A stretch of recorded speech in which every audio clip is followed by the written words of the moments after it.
हरियाणा में हुए विधानसभा चुनाव के नतीजों का आज ऐलान हो रहा है।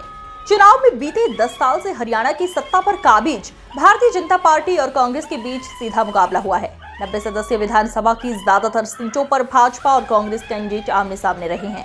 एग्जिट पोल और चुनावी भविष्यवाणी को झुठलाते हुए बीजेपी राज्य में पूर्ण बहुमत हासिल करने की ओर बढ़ रही है। हरियाणा में भाजपा की नाटकीय बढ़त के बाद कांग्रेस ने मतगणना के आंकड़ों को लेकर चुनाव आयोग से शिकायत की। पार्टी ने ये शिकायत तब की है जब हरियाणा विधानसभा चुनाव के शुरुआती रुझानों में मंगलवार को भाजपा नाटकीय ढंग से आगे निकल गई। ज्ञापन हम पेश कर रहे हैं, अभी अगले 5-7 मिनटों में हम पेश करेंगे। शिकायत कर रहे हैं। अब उम्मीद करते हैं कि ईसीआई हमारे सवालों का जवाब दें, क्योंकि 10, 12, 11 राउंड के नतीजे आ चुके हैं, पर जो अपडेट किया गया ईसीआई के वेबसाइट पर, चैनलों पर सिर्फ 4 या 5 राउंड के नतीजे आ रहे हैं। तो ये प्रशासन पर एक दबाव रखने का एक तरीका है। ये लोकसभा चुनाव में भी हुआ था।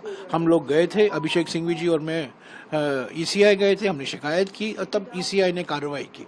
तो हम उम्मीद करते हैं कि ईसीआई जो एक संवैधानिक संस्था है, निष्पक्ष संस्था है, इस तरीके से स्थानीय प्रशासन पर दबाव नहीं डालना चाहिए। मीडिया रिपोर्ट्स में शुरुआती रुझानों में कांग्रेस 63 सीटों पर बढ़त बनाई हुई दिख रही थी, लेकिन कुछ ही देर में बीजेपी कांग्रेस से आगे निकल गई और बहुमत पाती हुई दिखने लगी।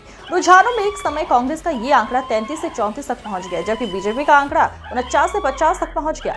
इसके बाद कांग्रेस ने चुनाव आयोग की वेबसाइट पर मतगणना के आंकड़े अपलोड किए जाने को लेकर शिकायत की।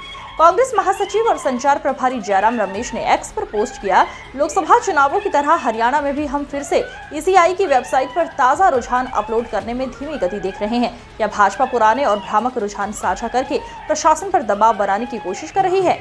चुनाव आयोग की वेबसाइट पर उपलब्ध ताजा रुझानों के अनुसार दोपहर 12:30 बजे हरियाणा विधानसभा चुनाव में सत्तारूढ़ भाजपा ने 45 सीटों का आंकड़ा पार कर लिया है और 48 सीटों पर आगे चल रही थी, जबकि कांग्रेस 35 सीटों पर।